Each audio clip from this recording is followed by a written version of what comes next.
Assalamualaikum warahmatullahi wabarakatuh. Halo semuanya, kami dari kelompok 2. Pada kesempatan kali ini, kami akan menjelaskan tentang produk agroindustri tanaman nilam. Ada pula anggota kelompok kami yang telah bekerja sama dalam proses penyelesaian tugas kali ini, yaitu ada Nabila Amalia, Reynaldi, Andini Nurani, Rizky Eka, Nur Faiza, dan Lestari.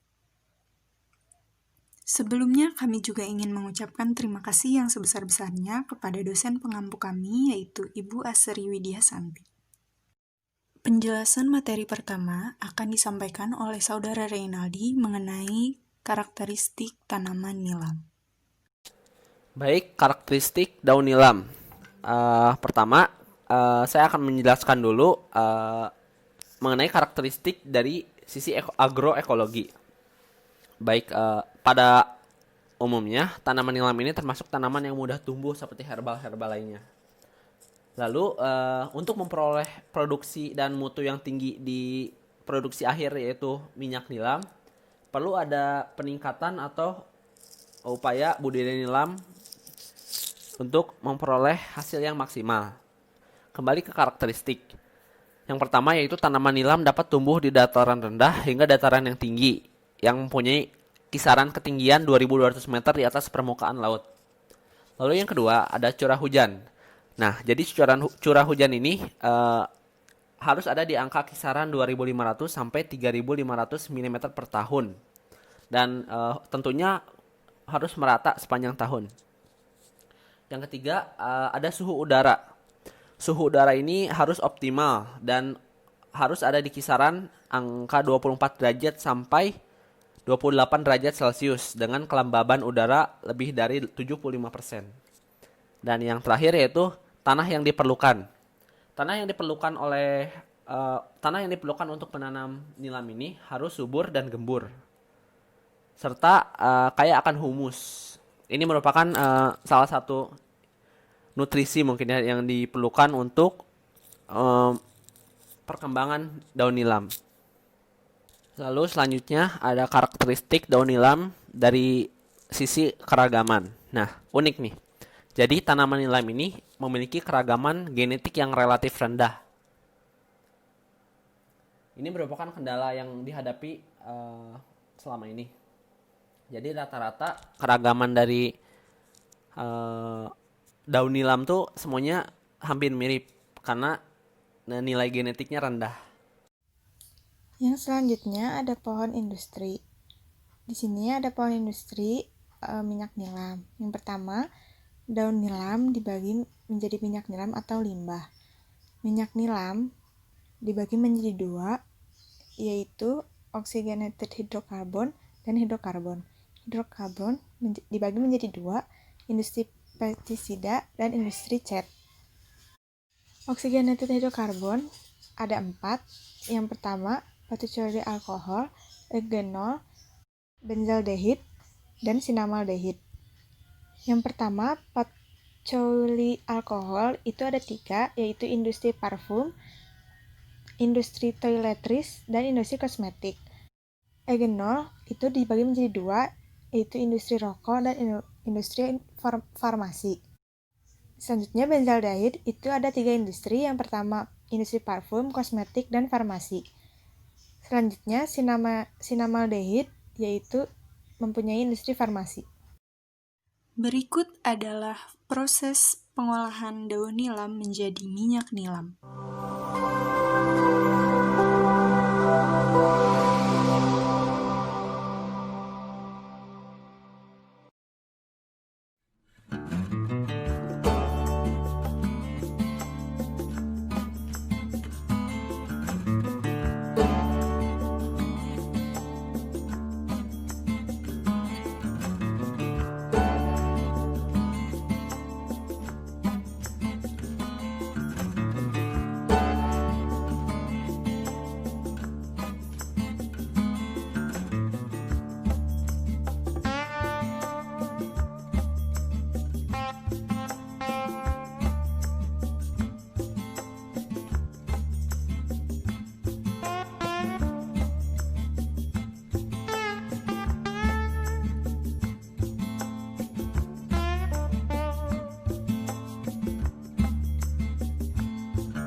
Bismillahirrahmanirrahim. Assalamualaikum warahmatullahi wabarakatuh.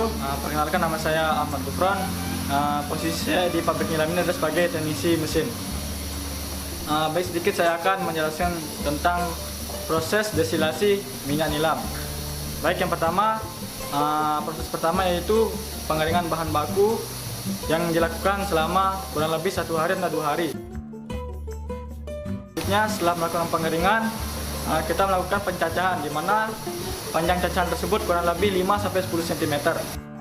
Selanjutnya, setelah pencacahan dilakukan, persiapan produksi mulai dari penyiapan air, yang pengisian boiler, memasukkan bahan baku ke bak daun.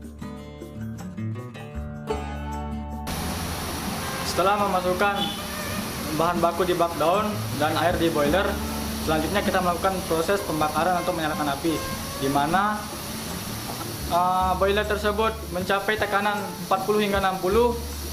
Kemudian kita membuka keran yang terdapat di boiler tersebut sedikit, hingga uap yang tadi di boiler menuju ke bak daun, hingga menghasilkan tekanan 2 hingga 2,5 bar dengan jangka waktu kurang lebih sekitaran 2 jam.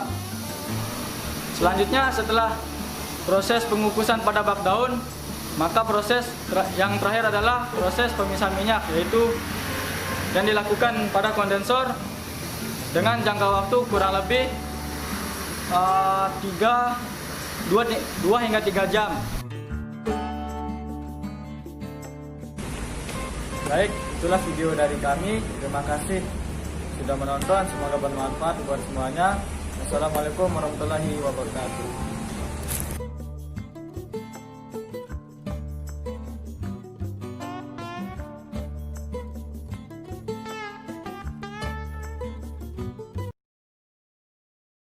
Penjelasan materi berikutnya mengenai matrik kuadran komoditas tanaman nilam akan dijelaskan oleh saudara Rizky Eka dan Lestari.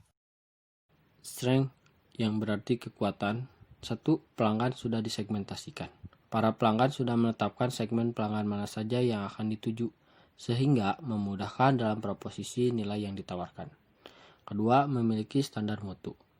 Minyak nilam yang dihasilkan memiliki kualitas yang mumpuni untuk memuaskan pelanggan. Hal ini akan membuat pelanggan menjadi percaya akan kualitas minyak nilam. Ketiga, jaringan pemasok yang terintegrasi antar TPA, tempat pelayanan anggota. Petani nilam memasok bahan baku nilam melalui TPA. Hal ini memudahkan petani nilam untuk memasok bahan baku, sehingga kekuatan ini dapat menjadi isu yang strategis dalam membuat strategi baru. Kemudian, terdapat weakness atau kelemahan. 1. Belum maksimal dalam memenuhi permintaan pasar. Saat ini permintaan luar negeri akan produk minyak nilam sangat baik. Hal ini ditandai dengan adanya permintaan minyak nilam yang melebihi jumlah produksi. Jumlah minyak nilam yang dihasilkan saat ini masih terbatas, bahkan mengalami penurunan sehingga tidak mampu memenuhi permintaan pasar secara maksimal. Kedua, minimnya media penyebar informasi. Kemajuan teknologi komunikasi seperti adanya telepon, faksimiles, dan media internet akan memberikan kemudahan bagi perusahaan untuk memperoleh informasi dan melakukan kegiatan bisnis dengan perusahaan-perusahaan yang berada di luar negeri. Namun, masih terbatas dalam menyediakan sarana penyebar informasi. 3. Melonjaknya biaya produksi nilam. Apabila biaya produksi mengalami kenaikan, maka harga barang akan cenderung mengalami kenaikan. Dalam hal ini, petani akan cenderung mengurangi jumlah produksinya, yang berakibat pada berkurangnya kapasitas produksi dalam memenuhi permintaan pelanggan. Hal ini merupakan kelemahan yang apabila diatasi maka akan meningkatkan keuntungan. Selanjutnya ada opportunity atau peluang. 1. Kualitas minyak atsiri terbaik ada pada nilam. Di pasar minyak atsiri dunia, minyak nilam merupakan minyak atsiri yang paling banyak dicari. Hingga saat ini, minyak nilam belum dapat dibuat tiruan atau sintetisnya. Kemudian yang kedua, permintaan nilam masih terbuka lebar baik dalam negeri maupun luar negeri. Peluang atas permintaan nilam yang masih terbuka lebar baik di dalam negeri maupun di luar negeri ini merupakan sebuah isu strategis yang harus diangkat dalam penyusunan strategi baru. Isu strategis ini digunakan sebagai peluang untuk menentukan atau menambah pelanggan baru sesuai dengan perlakuan ekspansi kepada pelanggan-pelanggan yang belum tersentuh. Kemudian yang terakhir, yang ketiga, adanya fasilitator yang mendampingi dan menstandarisasi aktivitas kunci. Salah satu faktor yang mempengaruhi aktivitas dan perkembangan petani adalah karena adanya peran fasilitator. Kehadiran fasilitator sangat dibutuhkan untuk meningkatkan kapasitas tercapainya sumber daya manusia sehingga mampu mengelola sumber daya alam yang lainnya demi peningkatan produktivitas dan pendapatan petani. Selanjutnya ada threat atau ancaman. 1. Munculnya kompetitor baik dalam negeri maupun luar negeri. Dengan adanya kekuatan teknologi, kompetitor mampu menawarkan produk melalui jaringan komunikasi. Jika ada perusahaan lain yang lebih menguntungkan di mata pemasok, maka tidak menutup kemungkinan pemasok tersebut akan memutuskan pasokannya ke perusahaan atau organisasi lain sehingga pasokan bahan baku nilam akan berkurang. Kemudian yang kedua, adanya substitusi produk dari minyak atsiri lainnya. Adanya substitusi produk dari minyak atsiri lainnya merupakan sebuah ancaman yang harus diantisipasi karena semakin menarik alternatif harga yang ditawarkan oleh produk pengganti, makin ketat pula pembatasan laba dari suatu industri. Sehingga dengan semakin banyaknya ragam, terciptanya produk pengganti juga mempengaruhi pendapatan. Kemudian yang terakhir, yang ketiga, adanya gangguan dalam pasokan nilam baik secara kualitas maupun kuantitas. Isu yang terakhir ini merupakan gangguan dalam pemasokan nilam seperti adanya perubahan iklim yang menyebabkan terjadinya penurunan hasil produksi yang berkualitas. Selanjutnya ada pembahasan materi mengenai rumusan strategi pengembangan usaha minyak nilam yang akan dijelaskan oleh Nabila dan Andini. Baik, selanjutnya kami telah merumuskan pengembangan usaha pada pengelolaan komoditas minyak nilam. Yang pertama, ada strategi kekuatan pada peluang. Terdapat 3 strategi, yaitu menambah segmentasi pelanggan yang baru, mempertahankan kualitas minyak nilam, serta meningkatkan kerjasama yang baik antara mitra satu dengan mitra lain untuk meningkatkan jumlah produksi. Lalu yang kedua, strategi kelemahan pada peluang. Di sini terdapat 2 strategi, yaitu perlu adanya pendamping dari fasilitator yang gunanya untuk meningkatkan kapasitas produksi dengan menjaga kualitas terbaik nilam dalam jumlah yang banyak. Kita juga memerlukan penggunaan teknologi yang mutakhir untuk mengurangi biaya produksi. Selanjutnya, strategi kekuatan dan ancaman atau ST. Yang pertama, menambah jumlah produksi dan mempertahankan kualitas produk serta meningkatkan inovasi untuk meningkatkan daya tarik pelanggan. Yang kedua, memperluas jaringan pemasok dan memberikan dukungan atau intensif kepada jaringan pemasok nilam dengan tetap. Yang ketiga, memperhatikan kualitas minyak nilam dari para pemasok, meningkatkan kegiatan evaluasi untuk menjaga kestabilan kualitas. Yang terakhir ada strategi kelemahan dan ancaman atau WT. Yang pertama, memfokuskan anggota untuk meningkatkan kapasitas produksi. Yang kedua, melakukan tindakan-tindakan preventif atas kejadian yang tidak diinginkan. Yang ketiga, meningkatkan sarana dan prasarana komunikasi dan informasi yang mendukung. Mungkin cukup sekian materi yang dapat kami sampaikan. Mohon maaf apabila banyak kekurangan. Terima kasih atas perhatiannya. Wassalamualaikum warahmatullahi wabarakatuh.